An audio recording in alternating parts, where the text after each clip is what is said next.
Evangelho do nosso Senhor Jesus Cristo, escrito por Lucas, capítulo de número 22, a partir do versículo 14, que diz assim: Chegada a hora, Jesus se pôs à mesa e os seus apóstolos estavam com ele. Então Jesus lhes disse: Eu tenho desejado ansiosamente comer esta Páscoa com vocês antes do meu sofrimento, pois eu lhes digo que nunca mais a comerei até que ela se cumpra no reino do meu Deus. Antes de continuarmos com essa leitura, eu preciso dizer para você o que estava acontecendo neste momento e o porquê dessa celebração. Os judeus, eles têm uma festa chamada Passagem, a passagem. Nós adaptamos essa festa dentro do nosso calendário cristão, nós a chamamos de Páscoa. Por isso os tradutores da Bíblia, eles vão usar a palavra Páscoa nesse texto.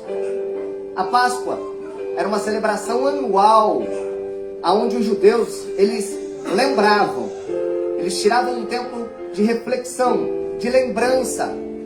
Eles lembravam do sofrimento que eles viveram no Egito durante 400 anos, como escravos de Faraó.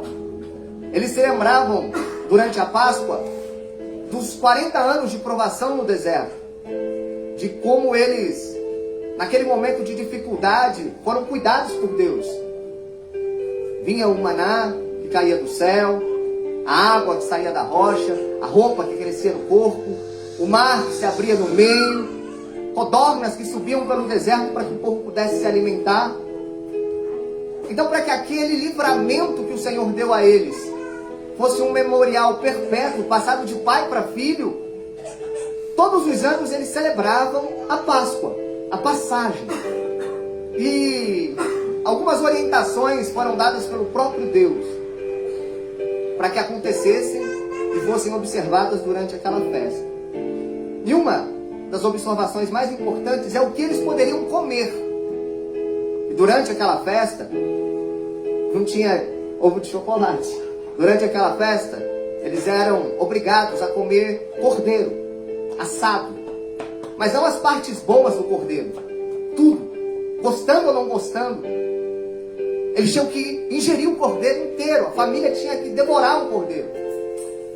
E também eles tinham que colocar na mesa ervas amargas e pão asmo, ou pão sem fermento. E tudo aquilo tinha uma intenção, tinha um simbolismo. Eles comiam um cordeiro para lembrar que na noite em que eles saíram do Egito, cada casa, cada família precisou sacrificar um cordeiro e aspergir o sangue sobre a porta. E toda vez que um cordeiro aparece no Antigo Testamento, ele está fazendo uma referência ao Cristo que ainda vir. João vai identificar Jesus como: aqui está o Cordeiro de Deus que tira o pecado do mundo. Oh, aleluia! Até a chegada de Jesus, a forma de expurgar o pecado era sacrificar um cordeiro, que simbolicamente morria no lugar do pecador, e o sangue daquele cordeiro pagava a dívida do pecado. Porque onde houver pecado, haverá morte. Então o cordeiro morria, o sangue do cordeiro era expiatório, e as pessoas se livravam temporariamente da sua culpa e do seu pecado. Então, quando eles comiam a Páscoa, eles se lembravam disso. Nós somos pecadores, mas há expiação pelo nosso pecado. O cordeiro tem que ser sacrificado, o sangue tem que ser derramado. Onde houver o derramamento de sangue, haverá remissão dos pecados. E a erva amarga era para eles lembrarem de quanto eles sofreram no Egito. No Egito, mães e pais foram obrigados a jogar os seus filhos no Nilo. No Egito, velhos, idosos, idosas morreram debaixo dos chicotes de Faraó, fabricando tijolo. Eles foram massacrados, eles foram torturados. E eles clamaram com a boca no pó durante muitos anos e parecia que o céu estava fechado. Mas em um determinado momento, Deus escolhe um homem chamado Moisés, se apresenta a Moisés e diz: eu vim para salvar o meu povo. Eu vou tirar o meu povo do Egito.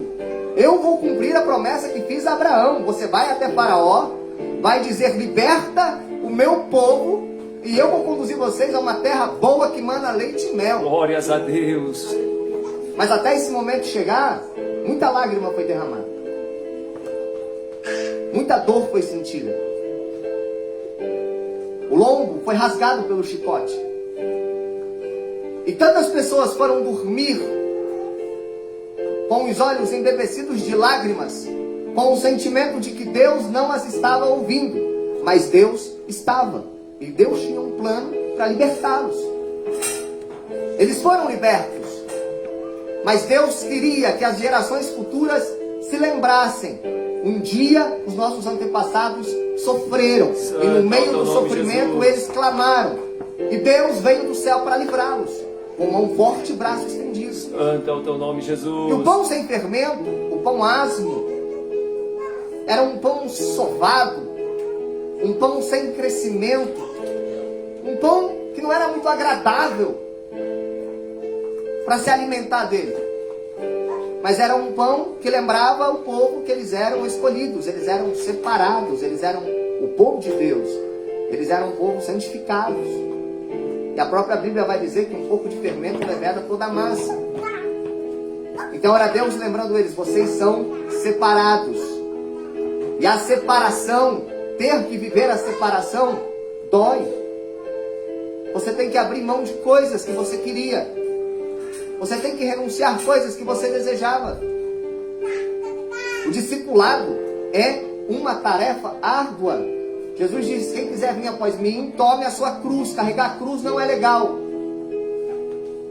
E a parte mais difícil é: quem quiser vir após mim, renuncie a si mesmo. Santo é o teu nome, Jesus. Sua vida não te pertence mais, seus sonhos não te pertencem mais, a tua realidade não te pertence mais, a tua vontade não te pertence mais. Não interessa o que você gosta, o que você quer. Se coloque debaixo da vontade de Deus. Renuncie a você mesmo. É a separação. Isso é pesado. Meu Deus, aleluia. Tem provas que você vai passar por amar a Cristo, por servir ao Senhor, que você vai estar sozinho. Não vai ter quem te ajuda. Tem batalhas que você vai lutar no coletivo, em público. E você vai viver grandiosas vitórias. E essas vitórias vão edificar o exército inteiro. Santo é o teu nome, Jesus. Mas tem batalhas que você vai lutar sozinho, no anonimato. E essas batalhas servirão para te dar experiência, vivência, Santo é o teu nome, intimidade com Deus. Jesus. Aleluia. E você vai viver grandes vitórias, mas até lá você vai sentir a dor da separação. Então, quando eles sentavam para comer a Páscoa, eles tinham que lembrar disso. Um dia o Messias virá. As coisas irão mudar. Mas por hora, nós ainda temos que olhar para o passado, para o presente e lembrar: sofrimentos são reais. E ser separado custa, dói, pesa. Essa celebração era feita num domingo. Mas numa quinta-feira, Jesus chama os seus discípulos e fala: eu preciso comer a Páscoa com vocês hoje. Eles não entenderam por que Jesus estava alterando o calendário. Mas Jesus disse: tem que ser hoje. Mas Senhor, não faz nem sentido, é uma quinta-feira. Mas tem que ser hoje. E tem que ser rápido. Então eles correm até um local, conseguem um cenáculo, uma sala grande. E naquele lugar vai ser celebrado algo que nós vamos chamar até hoje como a última ceia. Ficou muito famosa a imagem do quadro do Leonardo da Vinci. Jesus reunido com seus discípulos pela última vez antes da sua morte. Os discípulos não sabem que a hora de Jesus está chegando. Os discípulos não sabem que, terminada aquela reunião, Jesus vai ao Getsemane orar. Deus vai revelar a ele todo o sofrimento que ele vai enfrentar na cruz. Ele vai suar gotas de sangue. Ele vai acordar e dizer: afasta de mim esse cálice se for possível. Mas se não for possível, que seja feita a sua vontade e não a minha. E a vontade de Deus era que nós crêssemos em Jesus Cristo. E pela crença em Jesus Cristo nós fôssemos salvos. Deus amou o mundo de tal maneira que enviou o seu Filho unigênito Deus enviou a melhor parte de si, para que todo aquele que nele crê não pereça, mas tenha vida eterna. E para que exista vida eterna, pecados têm que ser perdoados, passado tem que ser esquecido, novos ciclos precisam ser iniciados. Isso só é possível quando o sangue de um inocente é derramado no lugar do pecador. E Deus já estava cheio de sacrifícios de cordeiros. Então Deus enviou o seu Filho, o Cordeiro de Deus, que tiraria definitivamente o pecado do mundo. Santo é o teu nome, Jesus. E depois dele, nenhum sacrifício maior, nenhum outro sacrifício precisaria ser feito. Porque na cruz do Calvário, Ele levou sobre si as nossas enfermidades. E pelas suas pisaduras nós fomos sarados. O castigo que nos traz a paz estava sobre Ele. Todos nós somos pecadores. Todos nós carregamos marcas, cicatrizes, culpas, falhas. Todos nós. Todos nós nos envergonhamos de momentos da nossa vida. Todos nós já olhamos no espelho e sentimos vergonha do reflexo. Todos nós. E cada uma dessas situações, cada vez que você vivenciou isso, na cruz do Calvário, naquela sexta-feira à noite, Jesus vivenciou primeiro, porque Ele levou sobre si o pecado do mundo inteiro, o pecado de todos nós. E não importa o quão longe você tenha ido, não importa o quão feio tenha sido, não importa. Se você rasgar o seu coração, quebrantar o seu coração, derramar o seu coração na presença do Senhor Jesus, Aleluia, santo a cruz, é o teu nome, Jesus. o sangue, o sacrifício te assegura perdão Oh, e te assegura aleluia. vida eterna. Obrigado, Jesus. Santo é o teu nome, Pai. Miquel, mas a minha vida é amarga. A minha vida tem sido devorando ervas amargas todos os dias. Eu convivo com os sofrimentos do presente e os sofrimentos do passado. A minha vida é uma vida de solidão. Eu como pão asmo todo dia. Sempre sozinho, sempre sozinha, sempre solitária. No meio das pessoas eu me sinto sozinho. Eu tenho amigos, mas eu me sinto só. Eu vou na igreja, mas eu me sinto só. Eu venho numa reunião como essa, tem carinho, as pessoas me abraçam, mas eu me sinto sozinho, eu me sinto isolado, separado. Era isso que a Páscoa lembrava as pessoas. De um passado pesado, de um passado carregado. E era isso que os discípulos esperavam encontrar naquela sala quando eles entram. Sobre a mesa, cordeiro assado, erva amarga e pão sem fermento. Esse era o cardápio. Só que quando eles entram na sala e Jesus está sentado sobre a mesa, eles são surpreendidos. Sobre a mesa não tem cordeiro. Sobre a mesa não tem erva amarga. E sobre a mesa o pão não é asno. Mas sobre a mesa tem pão. O pão agradável, o pão fofinho. E tem vinho. O suco da vite.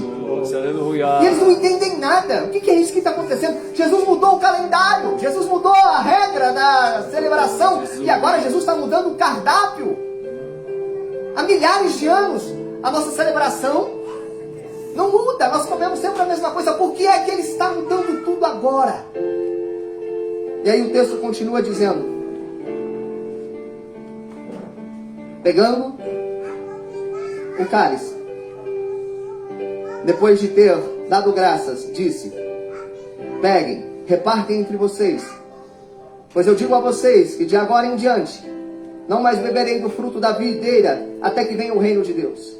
E pegando o pão, tendo dado graças, o partiu e disse a eles: esse é o meu corpo que é dado por vocês.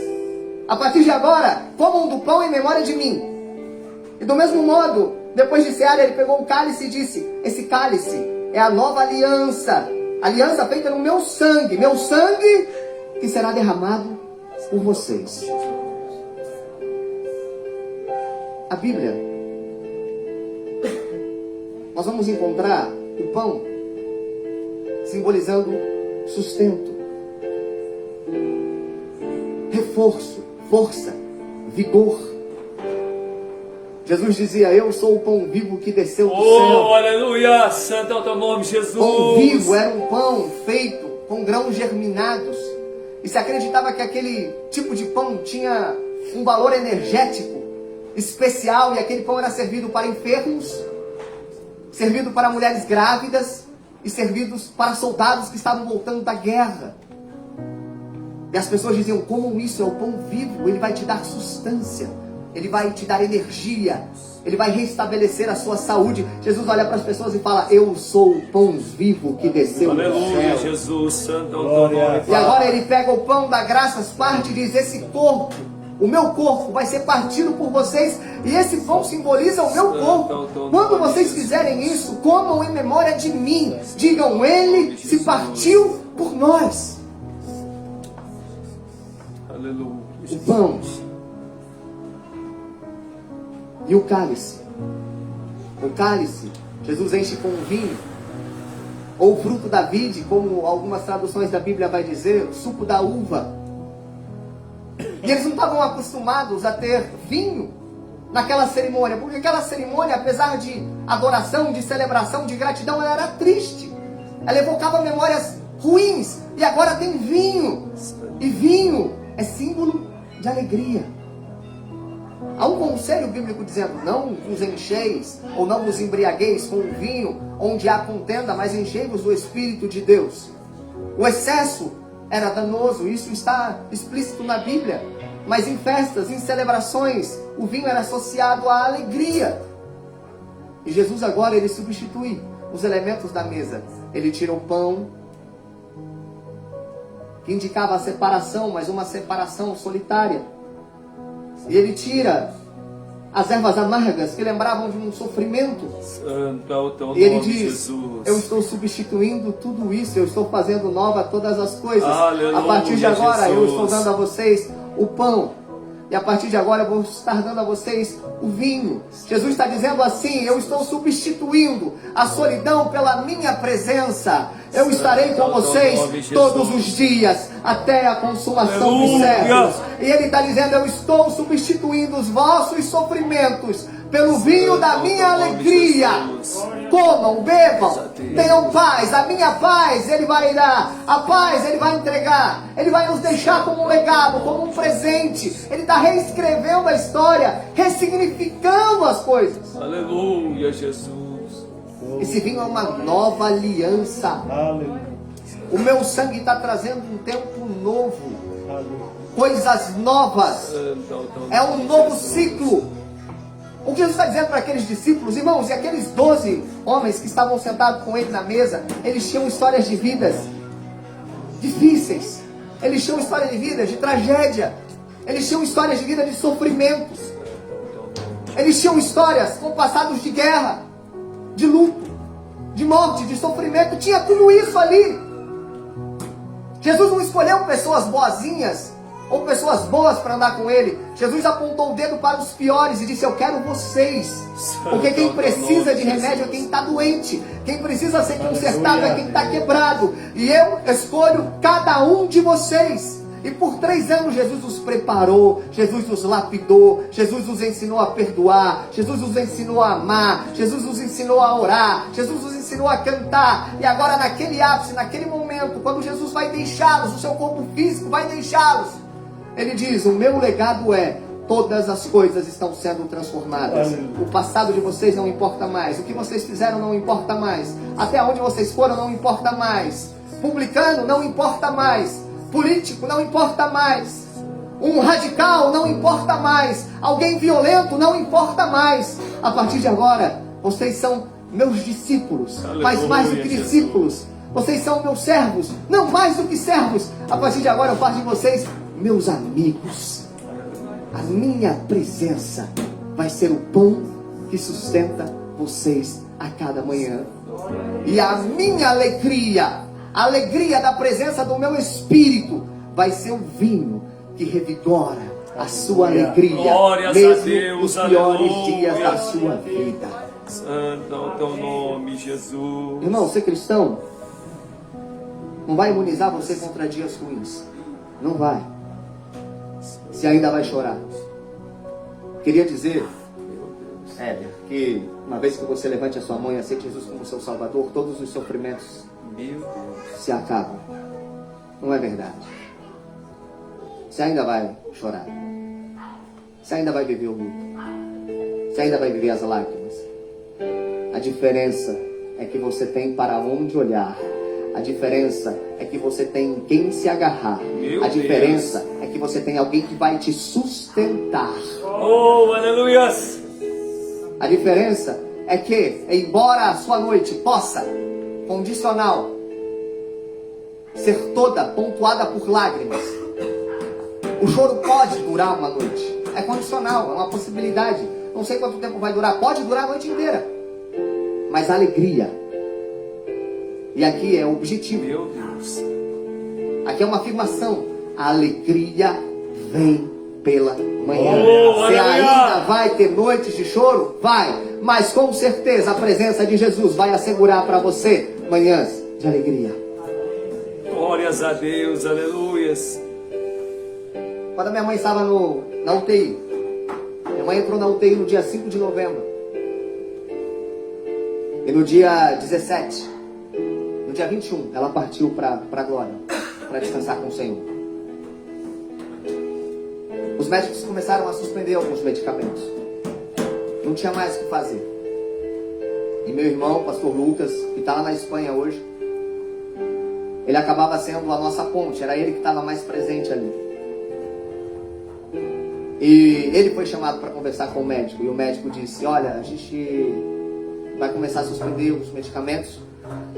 E eu estou triste, porque pessoas entraram aqui numa condição pior do que a da sua mãe. E nós devolvemos essas pessoas para as famílias delas. Essas pessoas estão bem hoje. E a sua mãe, a gente não vai conseguir devolver para vocês. A sua mãe vai embora. E aí o Lucas olhou para aquele médico e disse assim, doutor, as pessoas que o senhor devolveu para suas famílias, não sei como elas estão hoje. Não sei como é a vida delas. Santo. Não sei se elas são bem cuidadas. Não sei se elas estão protegidas. Se elas estão bem alimentadas. Se elas são amadas. Eu não sei. Mas eu posso dizer que nenhuma dessas que o senhor devolveu para as famílias vai estar num lugar melhor do que a minha mãe. Porque a minha mãe está indo para o céu. Oh, a minha mãe está aleluia. indo se encontrar com Jesus. Santo é o teu nome, Jesus. E aí ele olhou para o Lucas e disse assim, vocês são crentes, né? Sim, graças a Deus. E aí ele completou dizendo, porque vocês crentes, nessas horas, vocês têm uma força que não dá nem para entender da onde vem. Aleluia, Jesus. Essa é a nossa força. É porque a nossa força vem do Senhor. Oh, aleluias. Santo é o teu nome, Jesus. É porque na pior das Oh, horas, aleluias. a gente tem para quem Santo é o teu olhar. nome, Jesus. Glória a Jesus. Santo é o teu nome, Jesus. Enquanto minha mãe estava na Aleluia. UTI, nós orávamos por ela. E alguém dizia, sua mãe está muito doente, né? Tá, mas Jesus tem poder de curar. Aleluias. Só que Jesus não curou. Santo é o teu nome. Jesus levou. E aí? Vocês vão perder a fé? Sobre o túmulo da minha mãe. Melhor dizendo, ali durante o velório. Irmão, o velório da minha mãe foi algo incrível, algo lindo. Santo é o teu nome. Porque os irmãos, Obrigado, Jesus. independente de placas denominacionais, os irmãos se ajuntaram. E os irmãos, ao invés de levar lágrimas nos olhos, eles levavam violões. Aleluia. E nós começávamos a cantar um hino lá dentro, e aquele louvor se espalhava. Lá para fora, cerca de 200 pessoas cantando. Não haverá mais noite ali, não haverá nenhum clamor. E as pessoas da sala ao lado vinham ver o que estava acontecendo. O que está acontecendo aqui? É uma festa? Não, é um velório. Nós estamos tristes, mas a gente tem para onde olhar. E mesmo que Jesus tenha levado, não tenha curado, nós temos a esperança da glória. todo mundo ali estava confortado por uma certeza: a gente vai se encontrar no céu.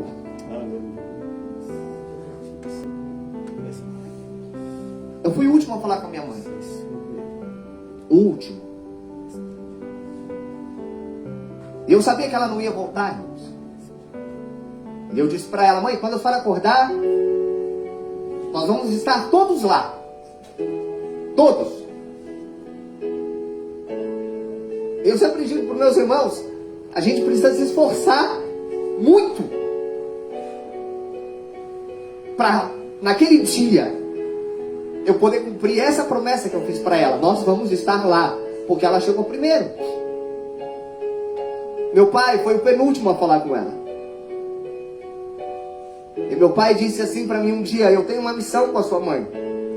Deus um dia disse para mim: a sua missão é levar a sua mãe, ou levar a sua esposa até a porta do céu. E ele disse que ele não entendeu aquilo, mas ele tomou como uma missão de vida. A minha missão de vida dada por Deus é levar a minha esposa até a porta do céu. E na última conversa deles, minha mãe disse: Wilson, atrás de você está surgindo uma luz. Glória a Jesus. E meu pai entendeu. Cumpri minha missão. O Lucas foi o antepenúltimo a falar. E a última coisa que ela pediu para ele, antes de ser entubada, foi: canta para mim, da linda pátria estou. Glória a Deus. Bem longe, cansado estou. Eu tenho de Jesus saudade. Ah, quando é que eu vou? Passarinhos, belas flores querem me enganar. São vãos, terrestres esplendores. Eu já contemplo o meu lar. Glória a Deus. É isso que Jesus faz. Ele te dá perspectiva. Ele transforma a sua tristeza em alegria. Não sou eu que estou falando. Não sou eu. O próprio Deus, através do profeta Isaías, diz: porque o Senhor, o Espírito do Deus poderoso está sobre ele, sobre o Messias. E ele foi ungido para trazer boas notícias, para pregoar o reino, para encontrar as pessoas que estão vestindo os farrapos da tristeza, tirar os farrapos da tristeza e vesti-los com uma roupa de alegria. E os tristes cantarão, salmodiarão em louvor ao Senhor. Então o que eu quero dizer para você nessa noite é que não importa o quão ruim tenha sido o seu dia, o quão ruim esteja sendo a sua vida, o quão ruim seja a sua história. Eu não sei o que aconteceu na sua infância, eu não sei o que você sofreu lá, eu não sei se você ouviu palavras negativas desde cedo, eu não sei se você já ouviu alguma vez dos seus pais. Você não foi planejado, você é um acidente, e isso até hoje machuca o seu coração. Não interessa nada disso, porque Jesus está tirando os pães asmos, as ervas amargas, está colocando na mesa pão da presença e vinho da alegria. E o cordeiro? Glória. Ah, Jesus diz: o cordeiro sou eu. Santo é o teu nome, Jesus. Glória. Vocês não vão matar um cordeiro. Jesus. Vocês não vão partir o cordeiro. O cordeiro sou Santo é o eu. teu nome, Jesus. Eu serei moído por vocês. Eu serei despedaçado na cruz. O salmista Davi, no Salmo 22, ele diz, descrevendo os sofrimentos do Messias, ele tem uma inspiração e ele tem uma empatia enorme, é um salmo profético. Ele diz: Deus meu, por que me desamparaste? O meu coração se transformou em cera, ele se derrete dentro de mim. O meu corpo se liquefaz, a minha língua se apega ao paladar por causa da secura. Uma multidão de demônios rodopiam em torno da cruz, zombando de mim. É possível contar os meus ossos, eu estou exposto à vergonha. Parece que os meus inimigos triunfaram. Mas eu quero terminar essa mensagem dizendo que quando Jesus estava naquela cruz, às 3 horas da tarde, a sua cabeça desceu. Sua força acabou. E ele disse: Tetelestai. Os tradutores da Bíblia para o português usaram a palavra estar consumado. E depois ele disse, nas tuas mãos entrego o meu espírito. Tetelestai é mais do que estar consumado. Quando havia uma sentença contra alguém, um débito contra alguém, o preço a ser pago por alguém, e uma cédula era emitida, uma promissória, como você queira entender, quando aquela dívida era quitada, aquela cédula era rasurada com a palavra tetelestai, está pago,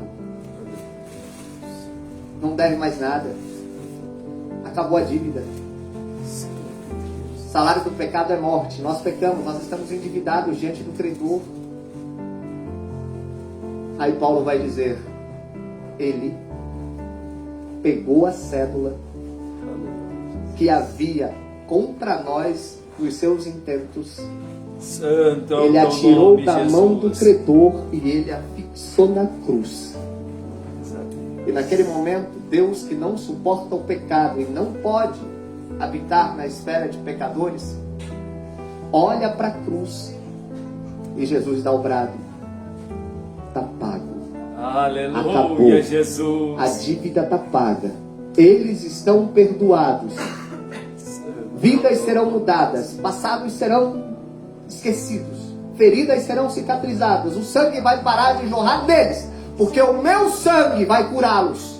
Aleluia, Jesus. Está consumado. Tome essa palavra que não é minha, Santo é o teu não é nome, de pastor, Jesus. não é de missionário, não é de bispo. Santo é o teu nome, Jesus. Essa palavra saiu da boca de Jesus e foi direcionada a Deus. Aleluia, Jesus. E ela diz respeito a Santo é você. o teu nome, Pai. Obrigado pela tua palavra. Está pago, está quitado. Aleluia, Jesus. E a partir de agora, eu faço nova todas as Santo coisas. é o teu nome, Jesus. Aleluia, Jesus. Tua mesa tem erva amarga e tua mesa tem pão sem fermento? Você ainda está comendo um pedaço de cordeiro aleatório, genérico, morto nos pastos da vida?